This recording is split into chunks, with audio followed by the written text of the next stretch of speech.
Con el tiempo aprendemos a ver cada vez más, a comprender a veces más de lo que sabemos, y lo paradójico es que al final nos damos cuenta que probablemente lo más valioso es lo que soñamos, lo que imaginamos.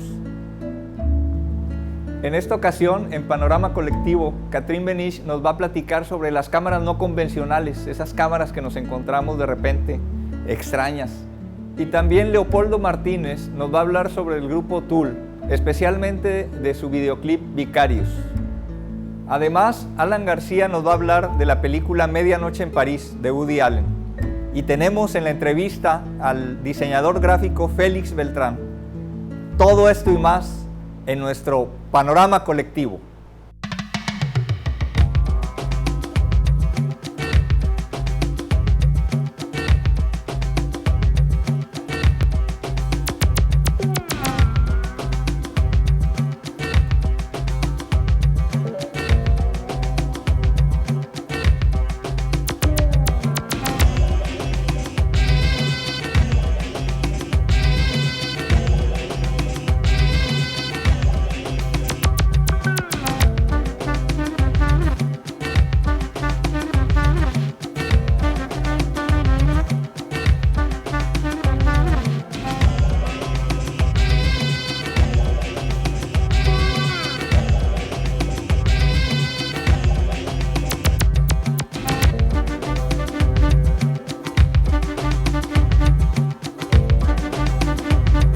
Hoy me siento muy emocionado porque voy a platicar con el diseñador gráfico y gran amigo mío, Félix Beltrán.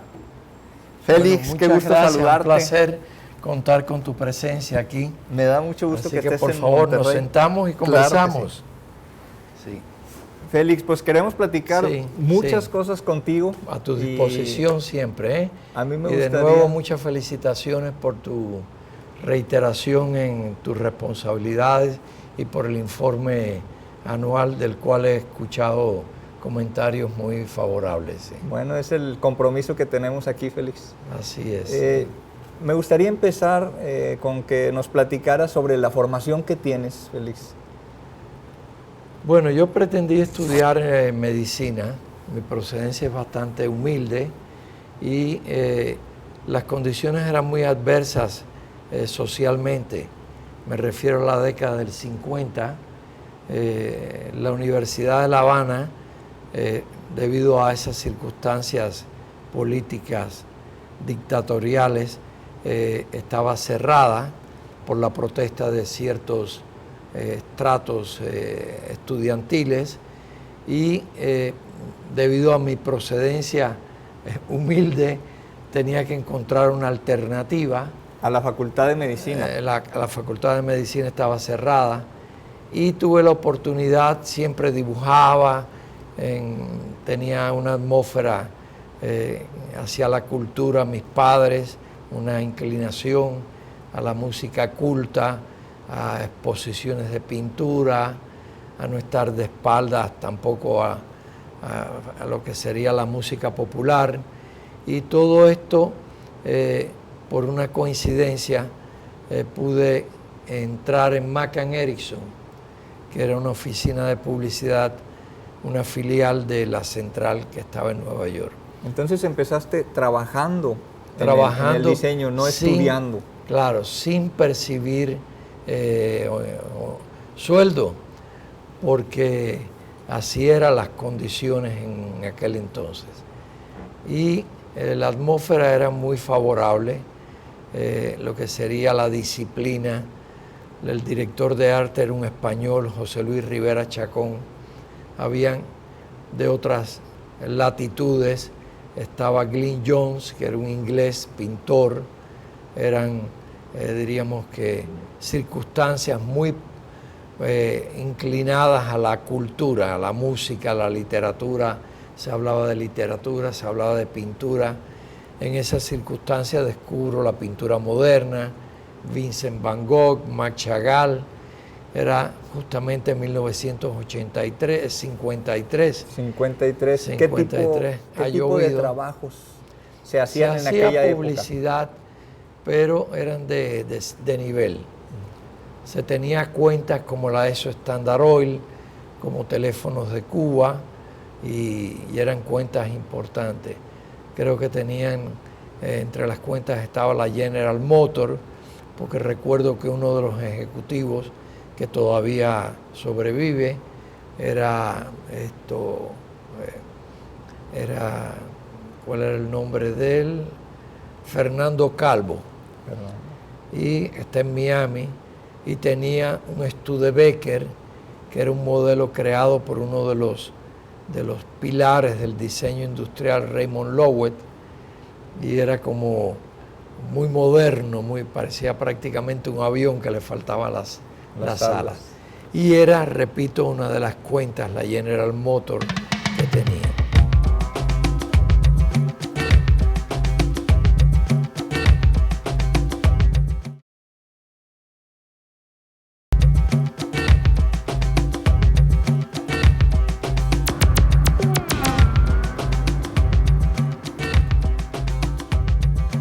En la actualidad, tomar una foto y tener un teléfono en la mano es posible para todos, pues la tecnología ha avanzado de tal forma que existen aplicaciones para tomar imágenes. Además, puedes encontrar cámaras especializadas y accesorios para todo tipo, desde fotografía submarina hasta manos libres para tomas de deportes extremos. Por supuesto, una cámara especializada requiere un diseño personalizado para la tarea en cuestión, y como resultado, algunas de ellas se ven como si fuera de otra dimensión. Aquí están algunas cámaras más extrañas que hemos visto. La Nikon Coolpix S1100PJ es una cámara que parece normal, lo que la diferencia de otras es que esta tiene un proyector integrado. Permite proyectar imágenes y videos sobre una pared gracias a un pico proyector integrado que tiene un nivel de brillo de 14 lúmenes.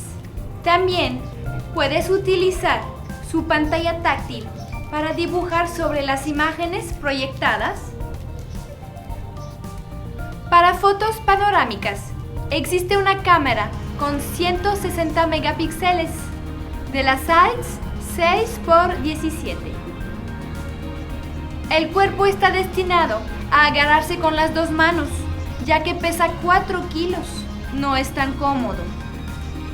Asimismo, no es la mejor opción para cualquier persona, pues es muy cara. Está en el mercado alrededor de los $48,000. Está diseñado para la fotografía de gran formato y alta resolución de imágenes panorámicas. Ya existe una cámara que permite enfocar después de tomar la foto. Será amada para unos, para otros odiada, pues le quitaría el trabajo a fotógrafos. Se trata de la cámara Litro. Está construida alrededor de un lente de apertura f2 con un zoom de 8x, permitiendo que al hacer zoom la misma cantidad de luz sea capturada. Con toda esa tecnología, usted puede decidir de qué manera quiere capturar sus recuerdos, así que las posibilidades se vuelven infinitas.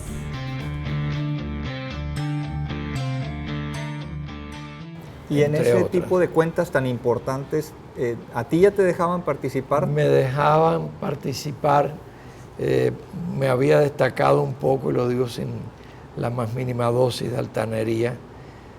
Inclusive el director de arte tuvo un hijo y le puso mi nombre, es decir, un poco por tener diríamos que una consideración hacia mí. Y toda esa atmósfera fue muy favorable. Después pude, a través de publicaciones que no es como ahora, eran publicaciones, el Graphics Annual publicado en Zúrich, pude adentrarme más. Yo me quedaba después de las horas laborables a estudiar, a leer, a la curiosidad. Y esto fue determinante. ¿Cuál crees tú o cuál dirías que es tu primer trabajo importante del cual te sientas orgulloso? Hice trabajo para Underwood, que eran máquinas de escribir, equipos de oficina, y yo también redactaba los textos, que eso era importante. La redacción de texto es más importante de lo que probablemente se supone. Para el diseño gráfico. Para el diseño gráfico. Cuando esa distinción que se ha tratado de hacer entre diseño gráfico y publicidad no existía.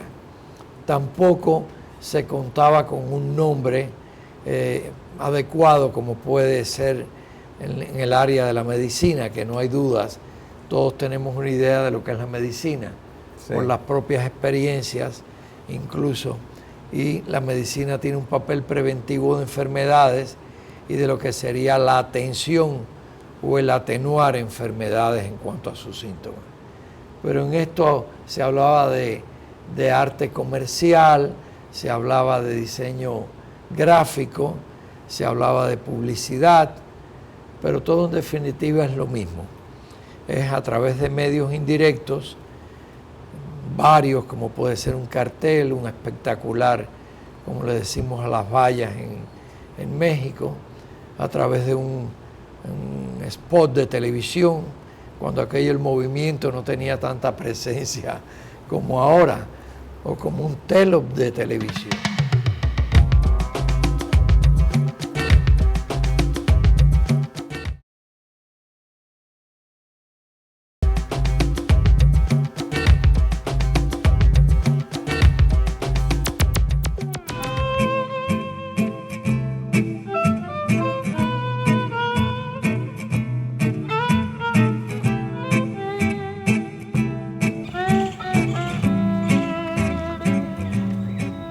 Conforme pasan los años, nos vamos creyendo más adultos y a la vez vamos perdiendo esa capacidad que tienen los niños para maravillarse por la ficción.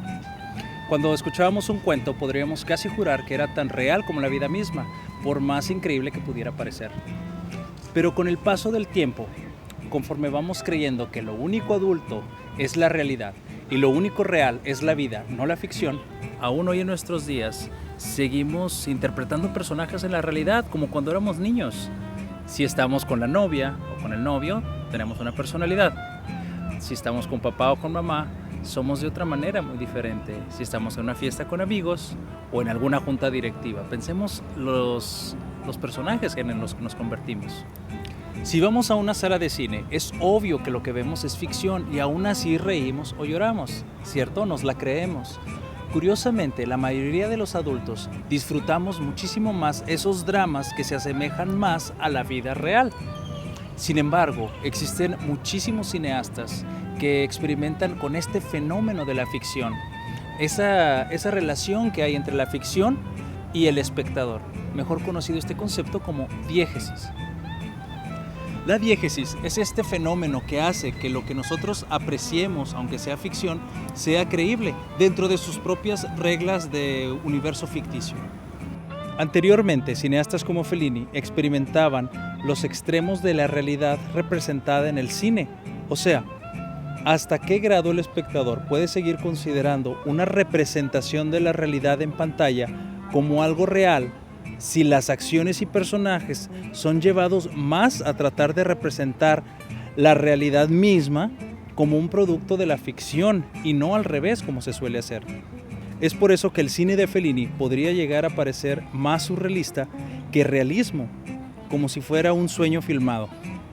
En esta ocasión quisimos comentar sobre la película Medianoche en París, escrita y dirigida por el renombrado director Woody Allen, quien ganó por este filme el premio Oscar por el mejor guión original. This is unbelievable. Look at this. There's no city like this in the world. There never was. You're in love with a fantasy. I'm in love with you. La historia es muy sencilla. Tiene como protagonista a Jill Pender, interpretado por el actor Owen Wilson, quien se encuentra en París con su prometida Inés, interpretada por Rachel McAdams. El viaje parece evidenciar que la relación no es de lo más sana, sumiendo aún más la mediocre carrera de Jill como escritor. Lo complejo de la historia viene hasta que Jill descubre que por una de las calles de París, a las 12 a.m., parece abrirse una puerta en el tiempo que le permite convivir con los grandes artistas de finales del siglo XIX y principios del XX. Now, this is a writer, Gil. Yes? Gil. Gil Pender. Gil Pender. Hemingway. Hemingway? You like my book? Liked? I loved all your work. Es así que sin necesidad de explicaciones o justificaciones, Woody Allen nos narra una historia por demás inverosímil, pero que rescata ese anhelo nuestro por la ficción. No existe una razón lógica para que una película que comienza como una comedia realista sucedan este tipo de eventos sobrenaturales, pero eso no es lo interesante.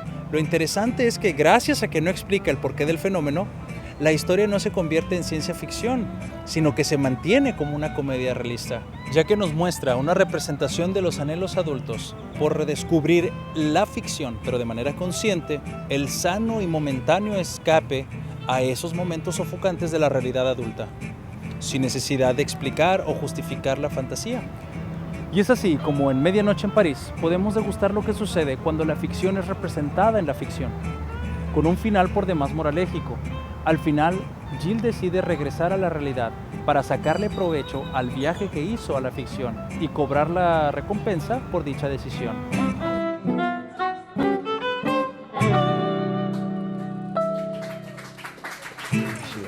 ¿Cómo llegaste a México? ¿A dónde llegaste? A México, ¿Qué mi fue tu primera... actividad? Bueno, después tuve una etapa en Nueva York que fue decisiva, porque además era una etapa decisiva en la cultura en la década de los 50 y parte de los 60. Sucedían muchas cosas en Nueva York. Claro, había toda una ebullición en música, era la música rock, era el jazz, el incremento del jazz, eran los inicios de la pintura abstracta, del action painting, el diseño gráfico tenía todo esa contribución de la imagen corporativa que fue muy importante en Estados Unidos. Sí. Y es muy importante en todas las instituciones, es lo que veníamos conversando. Y a México me invita al Festival Cervantino. Recuerdo que me sacaron por el hangar presidencial, me hicieron entrevistas para Televisa, inclusive a través de Raquel Tibol, que era una historiadora que todavía sobrevive, Fernando Gamboa, exposiciones colectivas en el Museo de Arte Moderno, en una de sus etapas probablemente más fructíferas.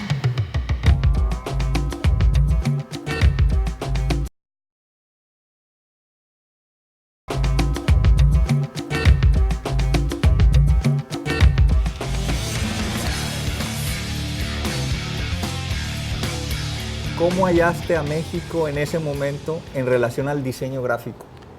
Era un momento donde se percataban de la importancia del diseño gráfico, pero había una vieja polémica de que si era arte o no lo era. Estando el maestro Juan Antonio Madrid de director de la Escuela Nacional de Artes Plásticas, yo le propuse hacer un encuentro de escuelas de diseño gráfico. Pero como pesaba todavía la pintura, indudablemente, y habían prejuicios, porque esa es la palabra, él prefirió que fuera un encuentro de escuelas de artes, en las cuales había una presencia que era el diseño gráfico. Y se celebró justamente en la Escuela de San Carlos, y se contó con personalidades como Juan Hacha, como Elide Gortari, que era un especialista en lógica. Y otras personalidades. Y bueno, para mi honor fui invitado cuando aquello yo todavía residía en Cuba, y fue un evento que fue muy importante. Pero la primera visita a México, lo que es la primera visita física, fue invitado por el Festival Cervantino, que era un festival que no encuentra paralelos actualmente, donde uno estaba desayunando en el hotel y estaba nada menos que personalidades como Herbert von Karajan, sí, que fue el director durante muchos años de la Sinfónica de Berlín, la Orquesta Sinfónica de Berlín. Estaba, ¿cómo era? Nureyev. Nureyev también. Nureyev, que era un bailarín extraordinario, de los que habían podido, ¿cómo era el nombre de Nureyev? Rudolf Nureyev creo que era. Y estaba Theodor Kantor, que era un pintor versátil, teatrista polaco ya fallecido. Y Félix Beltrán también, Bueno, creo. Yo estaba ahí en otro nivel, pero era un festival extraordinario. Y a mí me impresionó, yo recuerdo que llegué a México, el vuelo como a la 1 de la madrugada, y cuando llegué al hotel, que era el Hotel Presidente de Zona Rosa, dejé el equipaje y me fui a caminar, y amanecí caminando por la Ciudad de México, que desde luego era una ciudad extraordinaria. Creo que ha habido un poco de deterioro después del terrible sismo del 85, Sí. pero también la cultura estaba en una etapa muy culminante, debido a Fernando Gamboa, que su papel fue importantísimo. Yo lo había conocido en Montreal porque él estaba al frente del pabellón mexicano, que quedó para nuestro honor al frente del pabellón cubano, que yo estuve al frente de todo el diseño del pabellón cubano, lo cual fue un honor para mí.